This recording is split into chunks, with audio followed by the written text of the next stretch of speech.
My name is Amir. I'm one of the members of Kanoon London, and I'm also coordinating the K-Talks series. So I thought maybe it's a good idea to share with you the idea of K-Talks and what's going to be like in the future. And then we're going to have our guest speaker, Muhammad Javad Shomali, for the main program afterwards. So what is K-Talks? I have to turn this on. Yeah. So the K stands for Kanoon London, of course. So it's the place for K-Talks initially. And then the next bit is talks. So what is talks? What is the difference between a talk and a lecture? So I think this is the main point of the whole K-Talks thing. Let me tell you this story. So it was a few months ago that I went to a very boring lecture. So this is about what's K-Talk. Yeah. So I was in a very boring lecture. So I was like Mr. Bean here. And I didn't have any clue what the lecture is about. It was really boring anyways. So after that lecture, I went and I thought to myself, how can we make this kind of, there are some subjects that are interesting, but the person who is presenting it is not really presenting it well for the audience. So we thought, how can we make this interesting? How can we make an interesting lecture with interesting subjects? So, so that everyone likes, yeah. What we did, we actually changed a few things from the actual lectures outside. One of the things that we did was to turn a one-way conversation or a lecture, which someone comes and speak for itself and everyone has to keep quiet, into a two-way conversation, so that the audience can also contribute into the lecture and they're just not as decoration in the place. So they can actually contribute in the presentation. So maybe they can feel more into the subject and ask questions, or the person who's speaking can use their input. The next thing we changed was removing any barriers between the speaker and the audience. So, for example, we had a table here, which we put it there, and we had a tribune here as well, which we thought maybe we don't need them much. It kind of acts as a barrier between the speaker and the audience. So we thought maybe it's a good idea to remove it and then get rid of it, so that there is any barrier between the speaker and the audience. So the next thing was to choose the right speakers for the subjects. So there are many speakers, but many of them, they are boring. So what we thought was to bring interesting and creative speakers that have good verbal skills, that everyone can communicate with them while they're talking, and yeah, so everyone likes listening to them. And yeah, there were three main things that we changed about ordinary lectures, and we turned it into K-Talks. So what is K-Talks is going to talk about in the future? So there are many subjects such as technology, faith, education, architecture, science. There are many things that can benefit the society. So today is one of the subjects, one of the talks about in the subject of faith. But we have many other subjects as well to discuss, because we feel that there are gaps into some sort of subjects that we can feel and benefit the society. Yeah, we have a fairly interesting Instagram page, which we're advertising our programs. We appreciate if you follow it, and it's live streaming the event at the moment, so it's Kanoon Talks. We also have a Telegram page, which you can follow it to follow the news and also the programs etc. So I don't think there's any more. Yeah, so I'm gonna invite my dear brother Muhammad Javad Shomali for his very interesting first talk.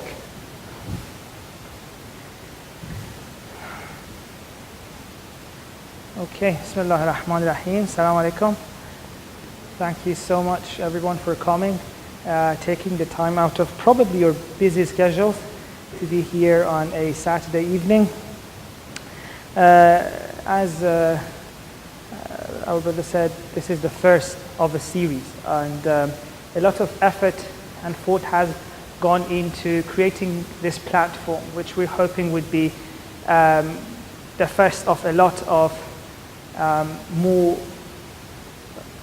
innovative, let's say, sessions. So I really appreciate it, and as he said, your input, your feedback would be very much beneficial for the continuation of these kind of series. And so the topic we've chosen for today is Imam Hussain, a man beyond time and place. But before I talk about the topic, I want to ask a few questions, because they told me it has to be interactive, so I thought let's ask the questions first and make it interactive, and then I won't ask any more questions, I'll just do my own thing. So let's, how did you find out about the event? Most of you, I think, from Facebook, or some of you, I think I dragged you personally here. Did anyone hear about the talk from Facebook? Okay, we have 2, 3, 4, okay, all that money in advertising, 5 people. All right, very good. So I personally actually posted about this on Facebook, and you know, like, and then as I was doing that, it came to me, like, what are the things that we actually post on Facebook? It's a very interesting question. Have you ever thought about the things that you choose to put on your Facebook? Like, because you know, like, some people make decisions, you know, like I know people who sit down one day and then decide, okay, these are the kinds of things that are gonna end up on my Facebook, right? For a lot of people, it's usually their graduation, you know, the proud moments. Graduation is gonna be there. If they feel angry about something, so ranting, their rant's gonna be there. What kind of things do you put? Do you have an idea of, like, have you made this decision? Or do you just, like, don't think about it, whatever comes to your mind, you put it? Has anyone here made this decision? Like, this is the persona I'm going to show on Facebook. Have you made this decision? You feel free, by the way, to answer. Yeah? Okay, we have a yes. I mean, if you don't say no, if you don't say anything, it either means you don't have Facebook, or you have no idea what I'm talking about. So the rest of you, what do you post on Facebook? Have you thought about it? Or whatever happens, you just put it there? Thought about, you don't have Facebook. Wow, we have a very strange case between us. All right, so I thought I'll just give you a taste of the things I put on my Facebook. All right, so I don't know if you can see these properly or not. That's one I put my talks right now. And also this one's about the event. So right now, if you look at my Facebook, you think this guy's doing nothing other than giving talks and reading hadiths. That's it. Like, that's the kind of persona I chose for myself on Facebook. He either is giving talks, or he's going to events, or sharing hadiths. It didn't always used to be like this, by the way, you know. That's a few years ago when I became an uncle. I posted a picture of my nephew, and it was a very proud moment. Got a lot of likes, as you can imagine. Actually, this is me sharing my dad's post. So he posted it first, and then I just shared it. Before that, it was even more interesting. You know, like, as you go back in my history, you see the decision is not that clear. Like, I didn't know what am I doing on Facebook. Look at this one. My sister's going to hate me for this. Defeated by my 10-year-old sister after 30 minutes of breathtaking pillow fighting. This is in 2013, so 4 years ago. It's very interesting. It was at this point in my life that I realized a lot of people are doing that, even if it's unconsciously. They only post a certain types of things on their Facebook or social media. And in a way, even though if they haven't thought about it, unconsciously they know exactly what they're going to do. They know exactly what kind of person they want the world to think they are. And this is not just Facebook, right? We do this in life as well. And exactly, yes, I love this interactive session. Thank you so much for the input. At least she's putting more than many of you. All right, so I thought a lot about this, and I realized that even in life we do this, right? It's not just on Facebook that we put a persona and we present a special aspect of ourselves, a specific and unique aspect. Even in life, if you think about this, the person that our friends know, the person that families know, the person that the community know, it's very different to the person we actually are. And some of us, we have different persona for different places, right? So it's as if, like, if I'm going to the community session, this is the person I'm presenting myself as. If I'm going to my friends, well, which kind of friends? Are they friends from uni? Are they friends from high school? Are they friends from mosques? And for each of these, we have different personas. And if you actually think about it, if you go to the root of this, when does this start? This decision of who we want to present ourselves as. Because the persona is the you that you present yourself as in order to be liked, And if you go to the root of this, you'll see that this happens first at home with our families, When we are born, we're a ball of energy. And there's so much potential. Kids are just potential, and they come to this world with a lot of potentials, a lot of desires. And what happens that in the process that we call parenting, they keep losing parts of themselves. So the potential becomes less and less. So as a child, you're very likely to do all sorts of things, right? But each time your parents tell you that there's something that you should stop doing, like boys don't cry, and then you realize that if you want to be a boy accepted in your family, if you don't want to be made fun at, then you put that side of yourself away. Or and sometimes it's not bad things, that they tell you that stop pulling your brother's hair, right? If you've had a kid or a little sibling, they tell this a lot. So that child realizes, okay, this is something that I shouldn't do, right? And sometimes this is said very clearly, right? This is not the way we behave in this family, parents say sometimes, right? You would not do that. And all of this is telling the kid that there are parts of you that we don't want to see. There are parts of you that you have to put away, right? And it's very important to realize that once you put these things aside, they don't go away, right? Just because you're not thinking about them, just because you're dismissing them, it does not mean that they're going to go away forever. They're just going to be there in your unconscious, and they're going to be active. And we're going to talk about this more. And if you think about the whole process of becoming an adult, right? This is a question a lot of people ask me. How can I become an adult? A lot of people in their 20s and 30s still think that what does it mean to be a grown-up person? We have so many people in their 30s, 20s who cannot call themselves grown-ups. They keep asking this question, like, how do you grow up? Well, the whole process of growing up is the process of putting your potentials in that bag, putting your potentials away. Growing up is going from all the potential of a kid and sharpening yourself. Like, as a kid, you have a 360 personality. It can go anywhere. But you have to sacrifice certain elements of yourself. You have to specialize in a certain field. You have to let go of so many of your desires, so many of your dreams, so many of your potentials if you want to be a grown-up, right? And this is why it's so difficult for a lot of people to grow up, because it includes a lot of sacrifice. There's so much of you that has to go away. And you see people who want to start family, like if you want to start a family in your 20s, You have to change your lifestyle. You can't be the same careless young person who didn't have a care in the world. Now you want to start a family, you have to start earning. If you want to start earning, you either have to have an education or you have to have a job. And you can't do that by playing PlayStation in your basement. You have to make sacrifices. You have to make something out of yourself. You have to specialize in something, right? And this is why you see that a lot of people, as they go through this process, they become less and less themselves. They sacrifice a lot of themselves. And this continues. You get married, then you have children.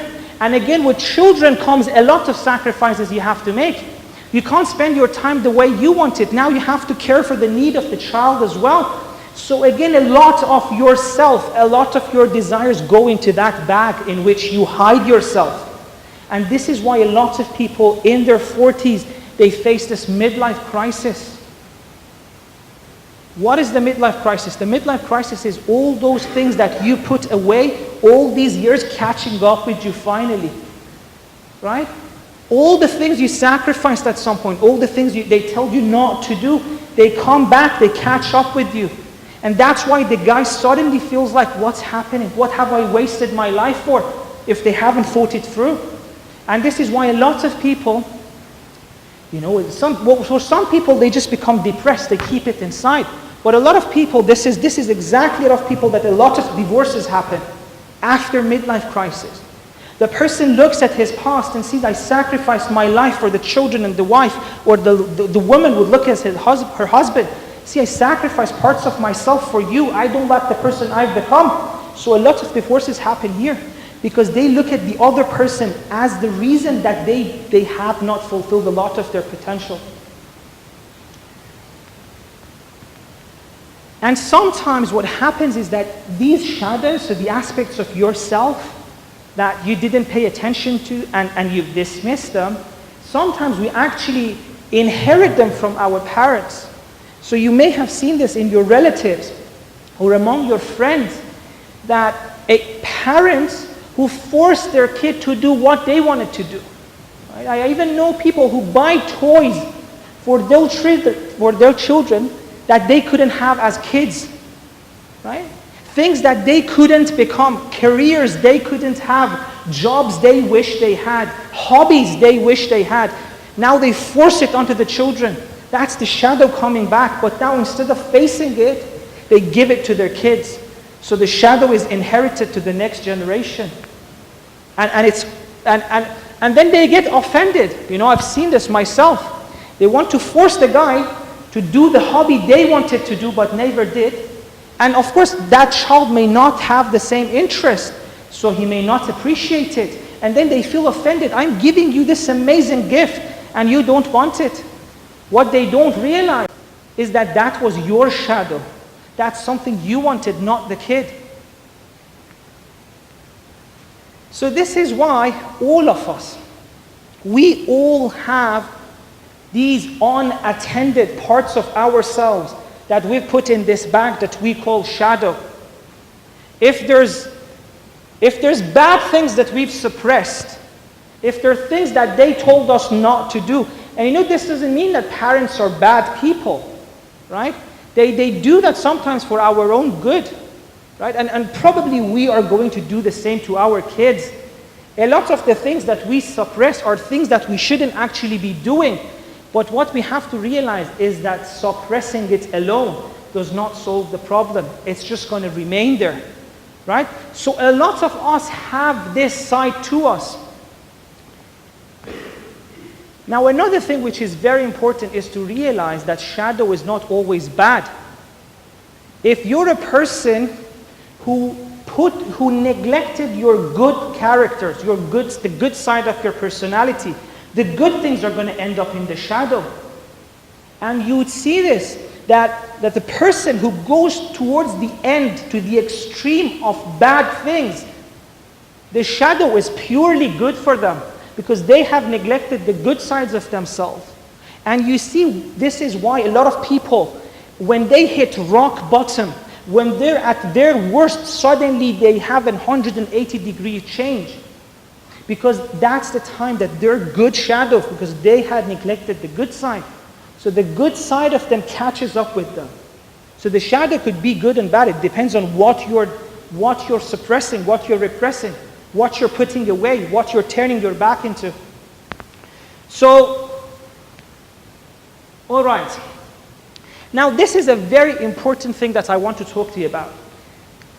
As I said, the things that we ignore and we put aside, a lot of the times we actually have a good reason for doing so, right? Our anger, our sexual desires, some of them, a lot of the things are actually good to be put aside. But what we have to realize is that just by putting them aside, we have not solved the problem, right? They're going to catch up with us, and this is very important to realize. And you may have had experience of this with eating, right? People who want to start a diet, what happens is that originally, the first few hours for some people, for some the first few days, they want to do it just by the force of will. They force themselves not to eat, right? They see that beautiful chocolate muffin. I don't know what you guys are into, right? For me, the worst is that chocolate muffin, that beautiful chocolate chips inside it, right? So they see that and they want to avoid it. And they think they can do that just by their will. So instead of that, they get something else, right? They order the avocado, right? And you see that for sometimes they can manage to do that. They put this desire for eating aside, but what happens is that after a while it catches up with them, and you see this person is binge eating, right? It's like a monster opens the fridge and eats and puts inside whatever he can find, right? That's what happens when you ignore your desire for eating. This is why a lot of people have problem with diets, right? You just think that you can put it aside, like you can ignore it and it's going to go away. Ignore it all you want, it's going to come back, right? So this is why there are certain things in our society which are actually good. Like we have structures within the society for people to let go of their shadow every now and then, right? You see people who are, look at yourself, like I wish the camera could have, if all of us were so well behaved, so silent, even to an annoying level, like even when I want you to say something, everyone's just looking at me, right? But if they take us, at least the boys, I'm sure, and take us to this stadium, we're going to be different people. We're going to be shouting. We're going to be shouting at the referee. We're going to be shouting at our team who just missed an opportunity. And what we're doing is we're letting go that part of our shadow, right? All the anger that we had suppressed, now we let it out, and this is great. Because if you don't let it out here, it's gonna come out somewhere else, right? And you can see up there that Arsenal fan, right? And Arsenal fans have a lot of reasons to be angry, right? Their team is never doing well. So you can see, but these kind of structures are very good. So at least at some point we let go of some of the things that we've kept in the shadow. Now another example that I want to give, and that's for some of the people who are parents here, or later on they're going to become parents. And this is very important if you want to have healthy children. And this is very important with girls. Sometimes you see that when a girl becomes baligh, they tell her that you should wear hijab, that you shouldn't do this outside, you shouldn't do this and you shouldn't do that. So all her desire to show herself in a beautiful way is suppressed.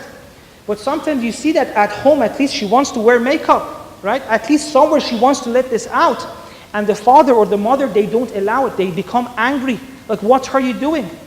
They don't realize that they're taking her only place to let go of this desire, at least in some way, right? So they become so angry, they don't allow it. And how many girls do you think come to me after the sessions and tell me about this?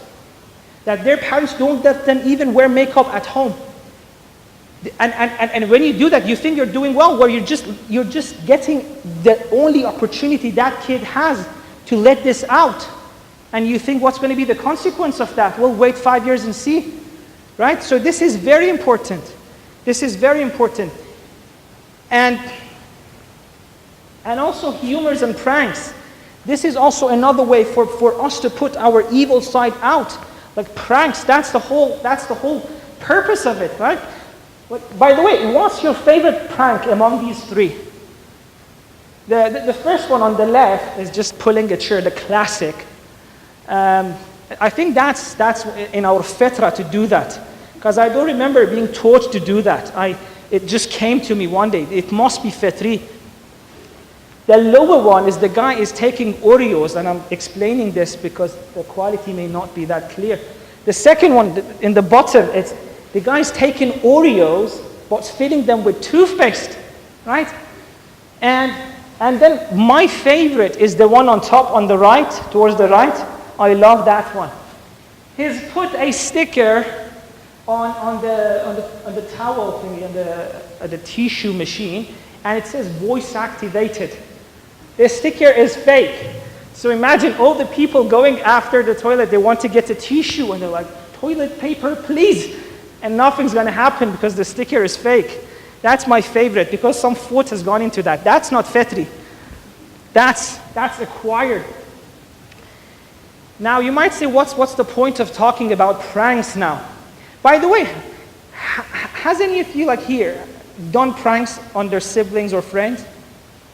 Or pranks being done to them? I love it. It's only me and my fiancé who's raising their hands. Okay, we have a few other people on that side. So some of you are, mashallah, either really good or liars. So again, pranks are a good way in society for people to let out, you know. And another thing is jokes. Sometimes you see we joke about things which are really dark and cruel, right? Things that we would never dare do in our real life, right? Well, those are all the sides of us that we had suppressed, that we had repressed. But at least through this joke, through this ritual, we let it out, right? Because if you don't do that, it's going to catch up with you. And it's going to be dangerous. It's going to be very dangerous. Okay, so now I want to talk a bit about the examples of how shadow can affect relationships. The first one, and I always say relationship, it's not just a romantic relationship. It could be the relationship between two siblings, friends, or parents and their siblings. You may see that sometimes you're doing something for a friend or for your partner or for a sibling which you inside don't really want to do. Right? But because it's good, because you love them, or because of akhlaq, like you went to that akhlaq lesson, amazing lessons by Sheikh Shomali and Jose every week. Yes, we have some fans apparently. By the way, for people watching online, that's not me, that's my father. I'm not praising myself as much as I want to do that. So you go to this akhlaq lesson and they tell you have to be nice, and then you come home, and being nice is not always easy, because sometimes it means that you have to do something which is against your own desire, right? So you do that, and if you haven't really paid attention, the shadow is going to come back at you. So you see a lot of people, they do something, but they can't keep it, they mention it, right? A few weeks later, well, how dare you say that? Don't you remember last week, I stood up late and did that for you? How dare you say that? Don't you remember I came to your mother's house even though I didn't want to? Or to your cousin's birthday, right? This clearly shows that when the person was doing it, they didn't want to, right? They repressed themselves and it caught up with them.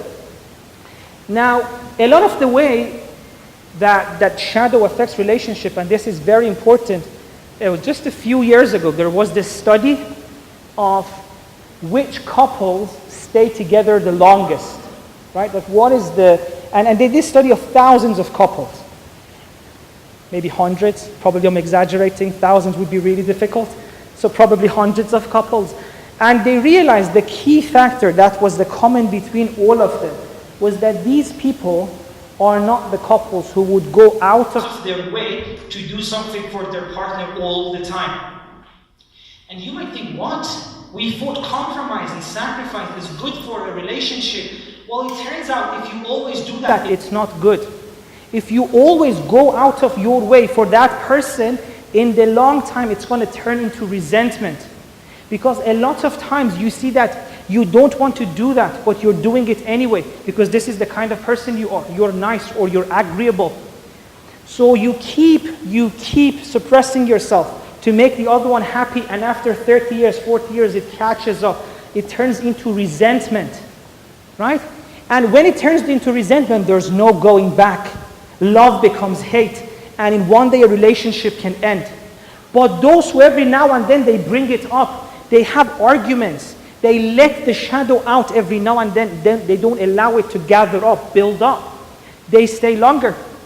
And of course, again, like having an argument has a lot of like manners. You don't just do it anyway. But it's very good to every now and then let the shadow out, or otherwise it will turn into resentment. And you see that, and you see sometimes kids who have to make sacrifices in their family. Perhaps one of the siblings is ill, or there's just some problem that one kid has to stand up and do something, has to become the champion of the house, and they sacrifice themselves. They sacrifice themselves a lot. And if they don't ever let that out, at one point it's going to come out. And it's going to turn into hatred. It's going to turn into anger towards the parents and towards that other sibling. And this is very important, that every now and then in our friendship we should say how we feel. Otherwise it's just going to turn into resentment. All right. How are we feeling, by the way? Like if you're bored, you have to express that. Otherwise it's going to build up, and by the end of this session it's going to turn into resentment. So if you feel anything, please, like at any point, if you have a question or want to like heckle or want to say something, say it now. Don't let it in, right? That would be defeating the purpose. We're talking about letting the shadow out. So if you want to talk about anything, let it out. Any question, any comments. If you want to bring me water, please feel free. Don't let that build up. My hero is sitting at the back with that bottle of water. Because if I don't say that, this resentment is going to stay there, and the next K-Talk they invite me, I won't accept, even though this is such an amazing event.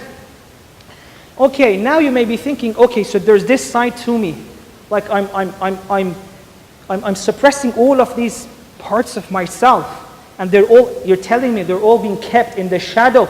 So how do I know what's inside, right? How do we know what is all of these aspects of us that we don't have conscious contact with? And this is very important. They say one of the best way of knowing this is you can see that often we project our own shadow onto other people, right? So you see that you have a problem yourself and you project that to other people, so the other person becomes the evil. And this is why you see a lot of people, they love reading in the news about the murders and the crimes and the sexual assaults, because that enables them to find an evil outside and call it evil and ignore what's going on inside them. So a very good way to find out what's inside you that you're hiding is to look at people you're calling evil. People you have strong negative emotion towards. That's probably a clue of what you're hiding inside. Right? And you'd see that, it's very easy to say the other side is evil, and we do that all the time, right? If you're a Muslim and you voted for Theresa May, you're evil. You should vote Labour. And then they say if you vote Labour, this is that. We're just filled with these groups. They are evil, we're good. They are evil, we're good, right? And what we're doing basically is we're projecting some of the negative things in us to the other group, and then finding evil there, because evil outside is much easier to fight, right?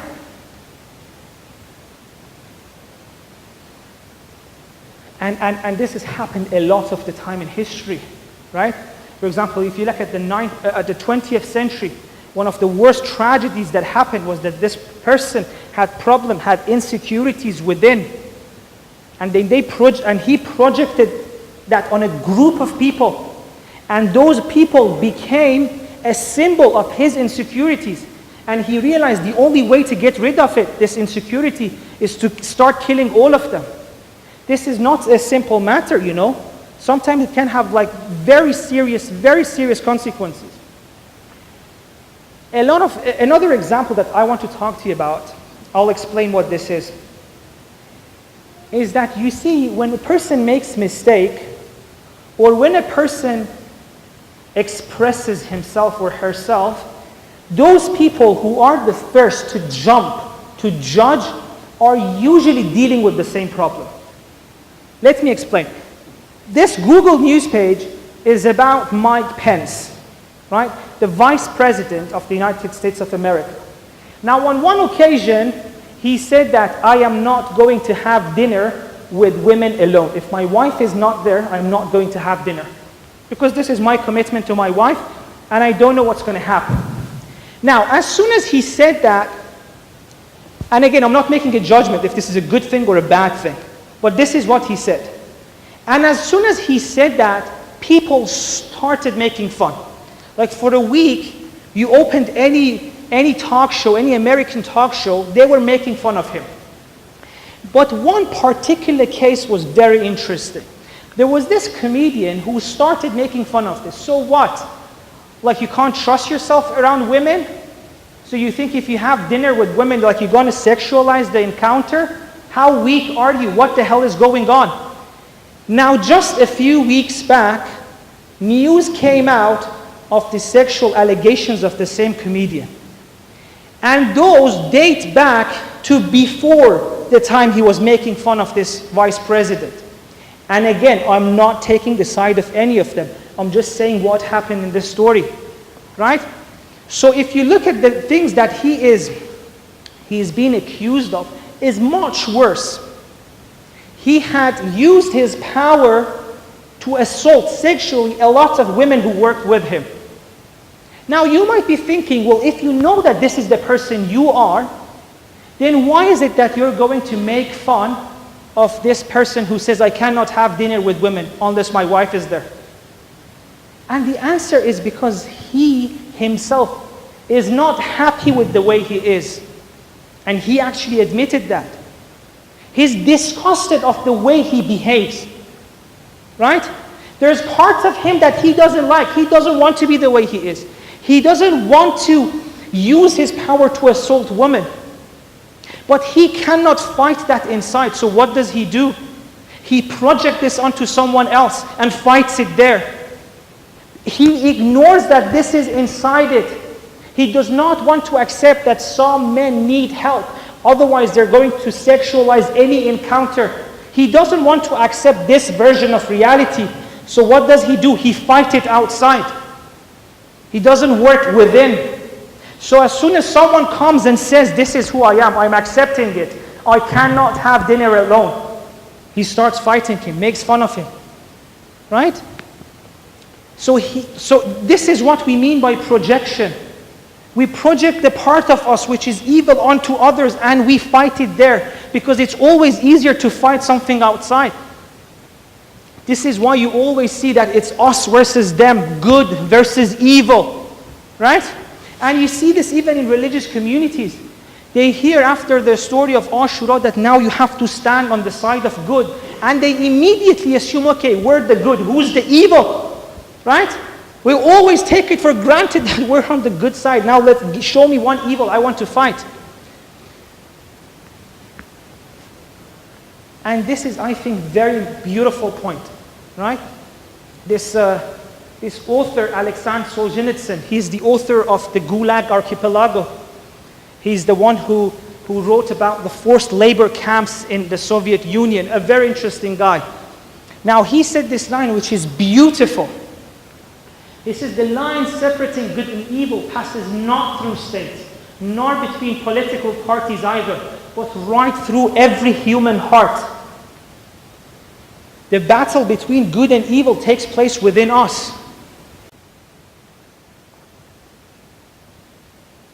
And I love this, this is just a very symbolic idea of projection. It says, when we stop looking for monsters under our bed, we realize they're within us. It shows that even as kids we used to do that. We had fears and insecurities and we projected that to the outside world. We saw our fear in the real world as a monster, which means this is something that we did even as kids, right?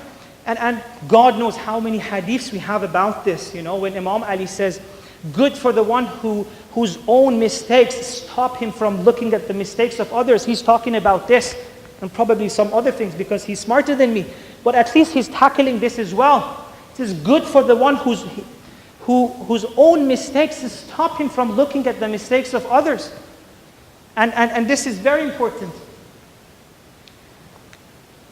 So it's at this point that you realize that often a lot of things that you project onto people, the evil you attribute to them, the source of it may be inside you. So it's at this point that you look inside. It's at this point, and you have to be honest with yourself. It's perhaps one of the most difficult encounters you can have. A lot of people go on their lives never accepting the capacity for evil within them. But if you're brave enough to accept that, and you know it requires a lot of maturity, and often people who don't do that are the youth, because a young person is innocent, still hasn't had opportunities to make mistakes. So the young person looks at the sins of his parents and grandparents and starts judging them. I wouldn't do the same if I were you, right? And it doesn't have to be just sins, even their laziness. My father is so lazy, he didn't go and make anything out of himself. But give that person 10 years of time. Let him face life. Let him show the same laziness, and he'll see his own ability for evil. This is why you see people often after they make serious mistakes in their life, they immediately become better people, because they accept their own capacity for evil, and they stop becoming judgmental, because they know that they are capable of doing the same mistake. And this is very important. Often the judgmental are ignorant. People who say, I cannot believe how you did that, they're ignorant. And this is just mind-blowing. We have this saying, لَوْ تَكَاشَفْتُمْ لَمَا تَدَافَنْتُمْ. If you knew, if it became known to you what the others are thinking about, what are their weird fantasies, what is the dark side of them, when they become bitter, when you make them angry, what fantasies do they make in their mind to take revenge at you? It says, if you knew this, you wouldn't even bury each other. And this is a hadith. Now imagine how deep that touches the human nature. Again, another line from the Prophet. He says, oh God, do not leave me on my own for a twinkling of an eye. Now this is a person who's real. This is a person who knows what he's capable of. Right? And this is the kind of person they want us to be. It's very interesting when you look at our Islamic literature. There's no point in there that says we want you to be perfect, that you should be purely good. It's very honest, it's very real. It keeps telling you that accept and acknowledge your potential for evil. Thank you so much.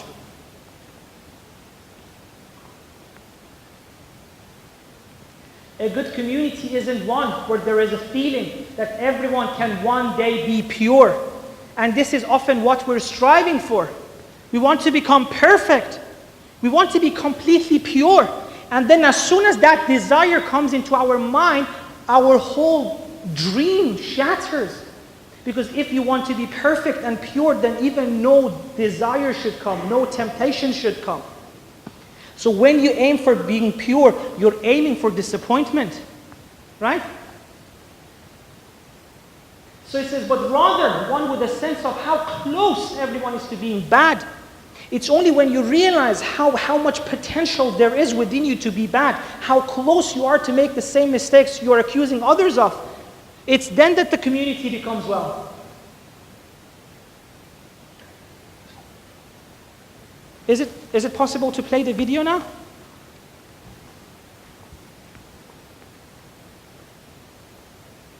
Now what is going to be played is Munajat Shakin from Munajat Khamsa Ashara from Imam Sajjad.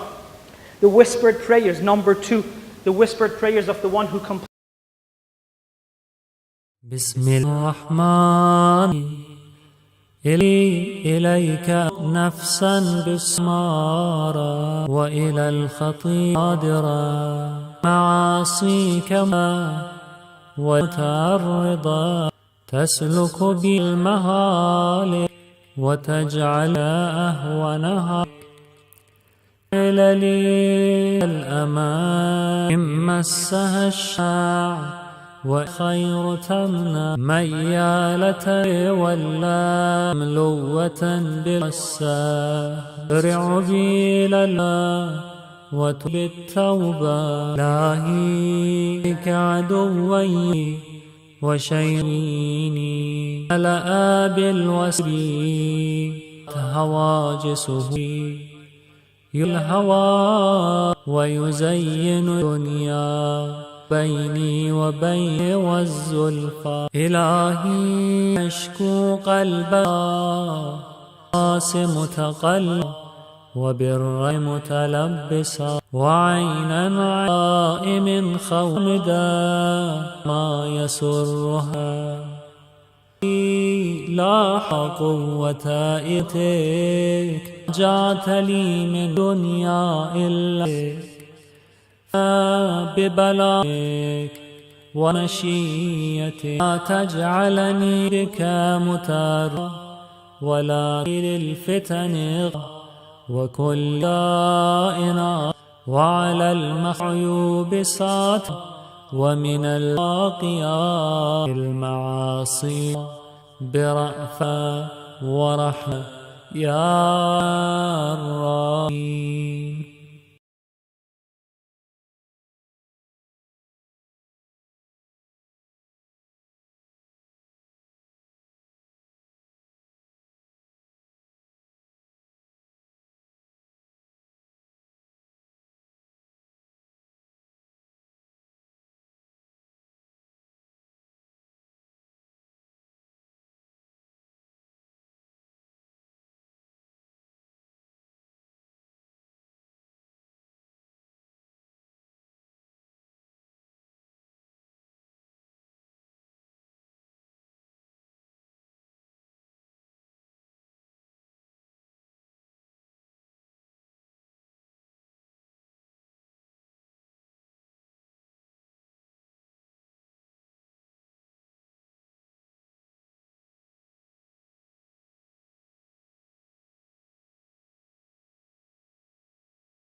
Okay. You know, sometimes it just breaks the heart sometimes how we can like gather every Thursday to recite Dua Kamil and not pay attention to what it says. You know, even I think as a religiosity, like I think as Shias, we have this bag, we have this shadow. Like it's very difficult to take this dua seriously. Because if you really want to take this dua seriously, it means that, come on, you don't have it inside you to become a good person just on your own. You have so much potential for your evil.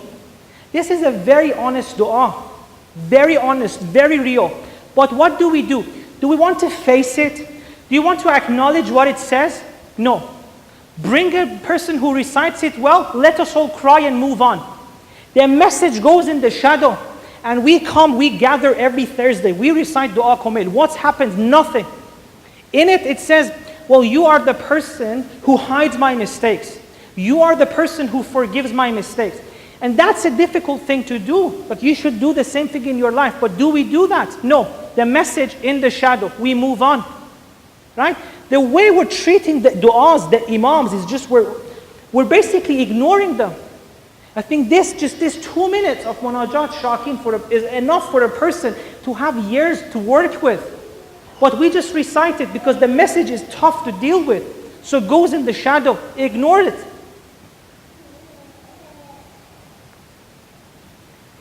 So it's only when you enter the darkest side that you realize the proper need for growth. And you also stop judging others. Because you know too damn well you're capable of doing the same or even worse. You know, if you've made serious mistakes, then that was a blessing. Because that's when you become real. That's when you see your darkest side. And we have a dark side. You know? Okay. Now I want to talk, some of you may have this question. You keep saying within us there's so much potential for evil. You're saying that there's so much dark inside us. What about the Quran? Doesn't Quran says that we're the representatives of God on the earth? We're Khalifat of God? Doesn't it say that لَقَدْ كَرَّمْنَا بَنِي آدَمَ? So how can we reconciliate between these two? Right? Well, first of all, I ask you, look at yourself. Don't you have temptations within? Look, the best answer is within you. What are you doing looking at the Quran? The answer is within you.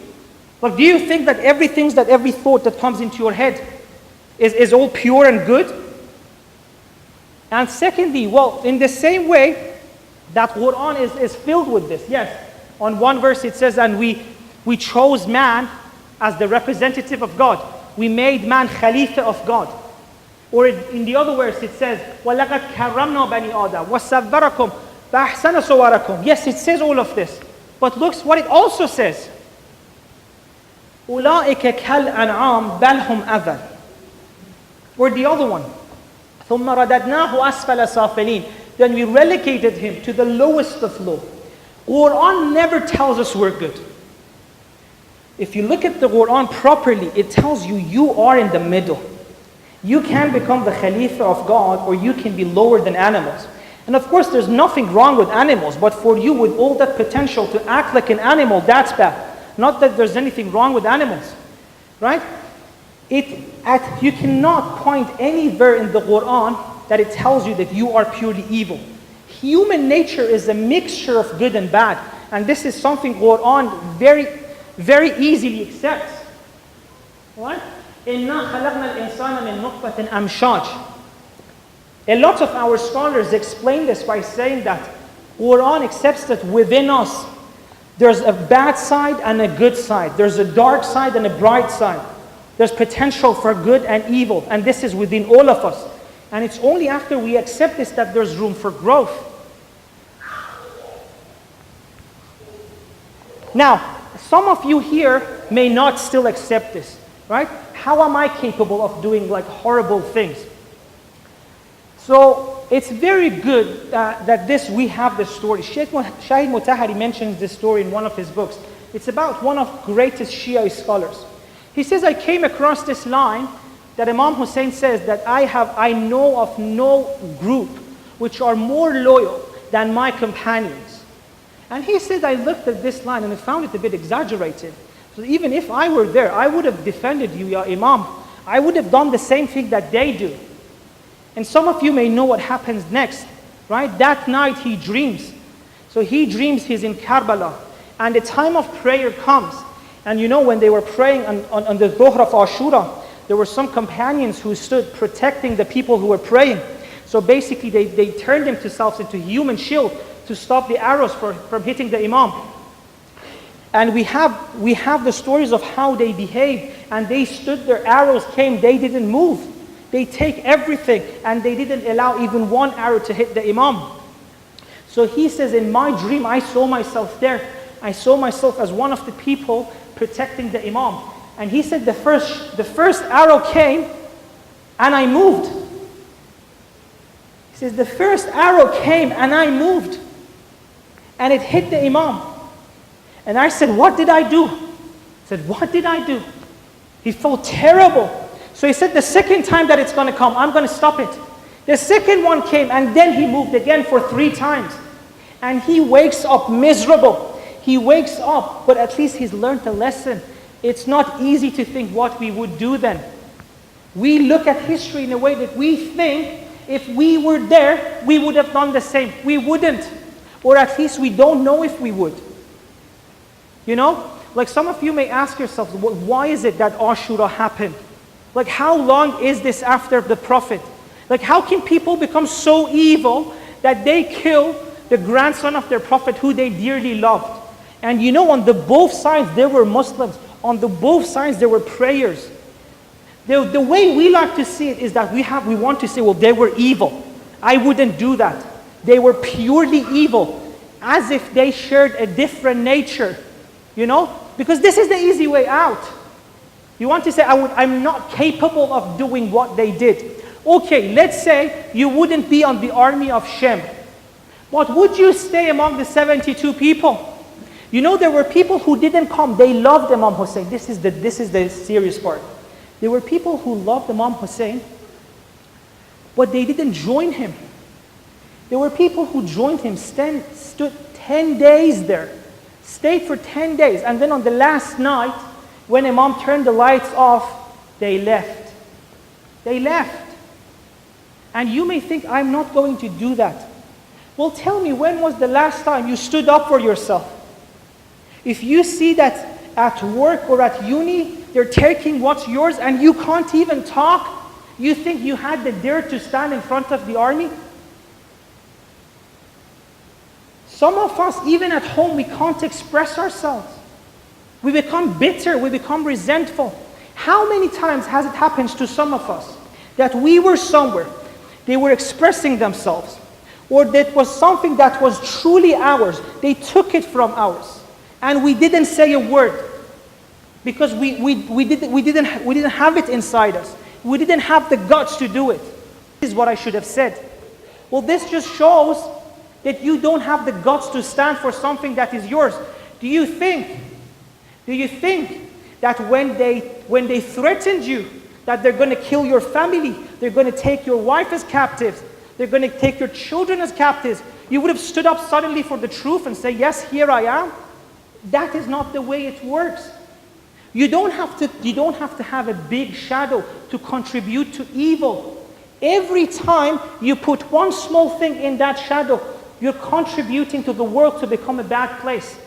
This is how tragedies happen. If enough people make small mistakes, if enough people have small shadows, if enough people don't stand up for what they believe in, this is what happens. Many of the people who allowed Ashura to happen were people who loved Imam Hussain. Afterwards, they couldn't stop crying because of allowing what did happen. So if you don't see it inside yourself, if you don't talk when you should, then how do you know you wouldn't have behaved differently?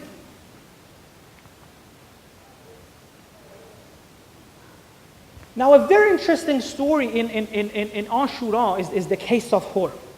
Because like we often think that the way it works is that there's this point in your life where they give you a form. Sir, do you want to be a monster or do you want to be an angel? And then Shem chose to be a monster. All the people who left Imam Hussain, they chose to be on the evil side. And then the rest would say, no, I would like to be good, thank you. It doesn't work that way, right? It's often small things that we put in the shadow that build up. But there's one person for whom this process is very interesting. On the day of Ashura, Hur has to make a very important decision. And it's amazing. There is this battle between good and evil taking place in the heart of Hur. And just the fact that he has to make this decision shows how difficult it is.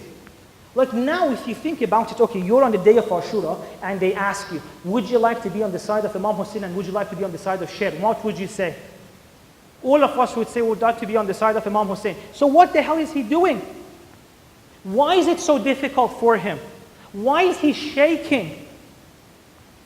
His body is trembling. It's not an easy decision. And this is very interesting because what happens to Hur is the opposite of what happens to a lot of people. He had repressed the good aspects of himself. So his shadow is good. I said, if you live a good life, if you suppress your bad desires, your shadow becomes bad. But if you've ignored your good side, the shadow becomes good. So the good sides that he had hidden caught up with him. So on that very important moment, there's this fight between him and his shadow. And it's one moment, but it's that moment that that makes it certain if he's going to be for the rest of humanity on the side of good or on the side of evil. So, I'm going to end in a few minutes. So I want to take two lessons from Imam Hussain and Lady Zainab on the way they dealt with shadow. I want to start first by talking about Lady Zainab, which I think is the champion of Karbala. The reason she managed to do what she did is because she didn't keep anything in her shadow. This is very important. Often when things happen to us, the only result is that we become bitter. We become filled with resentment. If our parents do something to us, we become resentful. If our partners do something to us, we become resentful. We become bitter. We feel like a victim. But victims don't make heroes. You know? The only way to make a change is to act upon that resentment. Often resentments are a good way to your shadow. If something's happened in the world and you're mad about it, look at it. It may very well be that you're immature. You're just a kid. You still haven't grown up. You have to grow up. But it could also be the case that someone's done wrong to you. It could very well be the case that someone's done wrong to you. And if you act upon it, you are actually being a hero in the world. You're at least changing the world one bit towards the good. In the same way that tragedies like Ashura happened because enough people did not take care of themselves. If enough people do, if enough people get rid of their resentments and stop feeling like a victim and changing actually the problem, if enough people do that, then there's going to be some hope for change. You know, I think even as a community level, we like feeling like victims. Oh, there's so much going on in the world against us. These are our enemies. These are our enemies. We look for the help from outside, someone to show pity to the poor Muslims.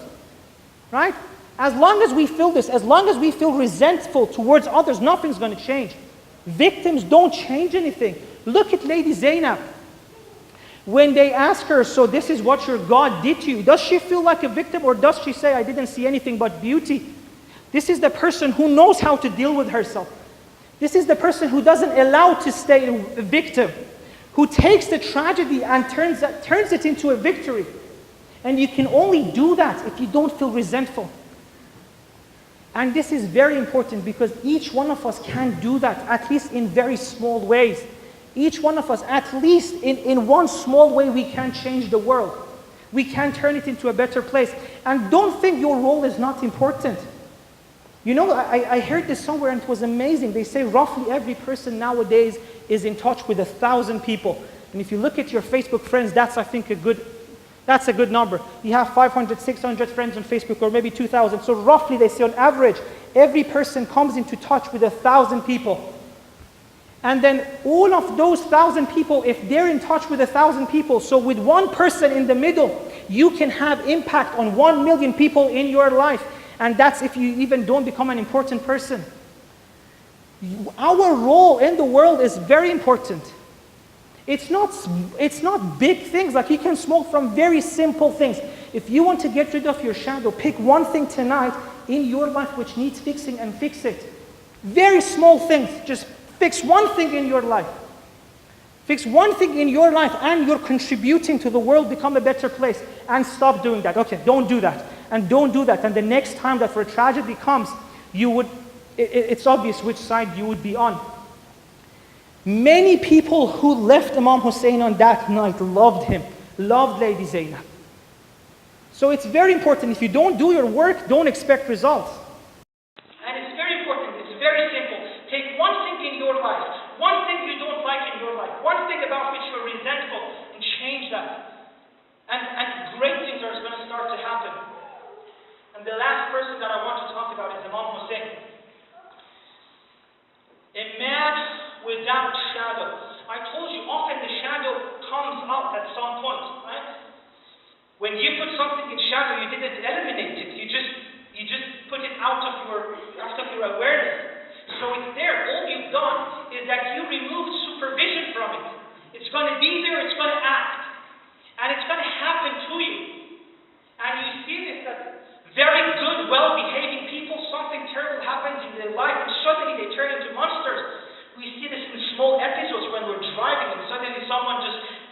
front of us cuts us our way. The smiling, nice person becomes into a monster who starts swearing words.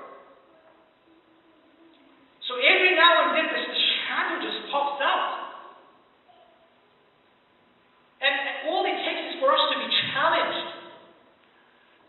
But then you look at Imam Hussain, like taking his children as captives, is that enough? What more can you do to a person to take the shadow out of him? To get him to do something wrong? To get him to show something wrong? And they tried everything. And what happened? Nothing, not even one bit of wrong. When he's on the floor, when Shem is about to do what he wants to do, Imam starts crying. And then Shem says, oh, what's happening? Are you scared of death? And he says, no, I'm not scared of dying. You think that's it? You think that's why I'm crying?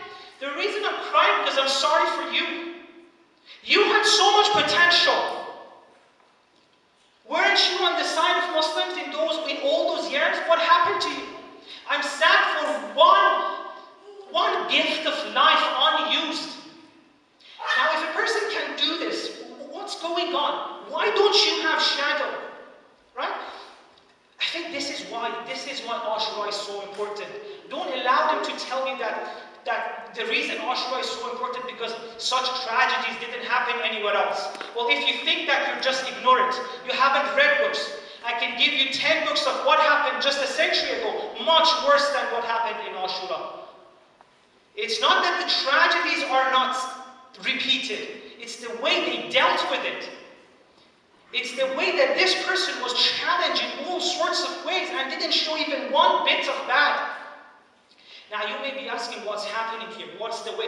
You kept telling us that if you suppress something, it's going to go into the shadow and at some point it's going to come out. So why didn't it come out for him?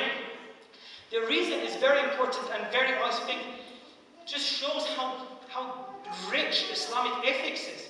You know, from years ago, like before even psychology, the modern psychology was started, if you looked at the books of Akhlaq, they said the first thing you have to do is self-control. Now, when you do self-control, what you do is you put your evil side in the shadow. But then they said if you stay there, it's not going to be enough. The second stage is self-purification. You go and you deal with that shadow. Right? If you look at our Islamic literature, it talks about tazkiyah, and they say tazkiyah has two levels. It has tahliyah and tahliyah or tajdiyah. So first you stop it, you suppress it, because you don't want to go around doing evil things. But then afterwards you have to deal with it. You have to work on it. So that's why self-purification becomes important. If you don't change yourself, if you don't deal with the shadow in some way or the other, it's going to pop out at some point. So this is why we have this whole concept of nafs al-ammara and nafs al-lawwama. Nafs al-ammara is the one who orders you to do bad. And they say originally it's like that, you just have to suppress it. But if you work on it enough, if you work on it and self-purify it, and there's ways to do that, and I told you one of them today, is to see where is it that you are resentful and fix that. Take one area of your life and fix that. And suddenly you'll see a meaning would manifest to you. You would come into touch with an element of reality that makes all the suffering of life worthwhile. But it's only if you do your work. If you only deal with your shadow, you can get there. That you see reality in a way, you would see the meaning of life, that all the suffering which life is full of. Life is full of suffering. If you don't agree with it, you're just deceiving yourself. But you can live in a way that you would see this meaning. It's so important. It takes your being to a level where all the things that you had desire for at some point, they just fade. It's not that you're keeping them in your shadow. It's that you see realms so higher. You find a meaning so deep that you don't even want the things you wanted. So they're no longer in your shadow. You've become a different self. And that's when you have this level of nafs mutma'inna, in which it says, Ya ayyatuha an-nafs al-mutma'inna, irji'i ila rabbika radiyatan mardiyah. And finally, you get rid of this conflict that's always going on between the two sides of you, between the good and bad. Because if we don't take care of it, it's going to go on forever. And it's going to be very depressing. It's going to be very disappointing. I don't know how many of you've experienced this. Sometimes you're just ashamed of yourself. But you want to change something, but you see it keeps coming back. This fight will kill you if you don't get rid of it. If you don't become honest with it at some point and fix it. And Imam Hussain is a role model that that's possible. And that's why Imam Hussain is a man beyond time and place. Wassalamu alaikum wa rahmatullahi wa barakatuh.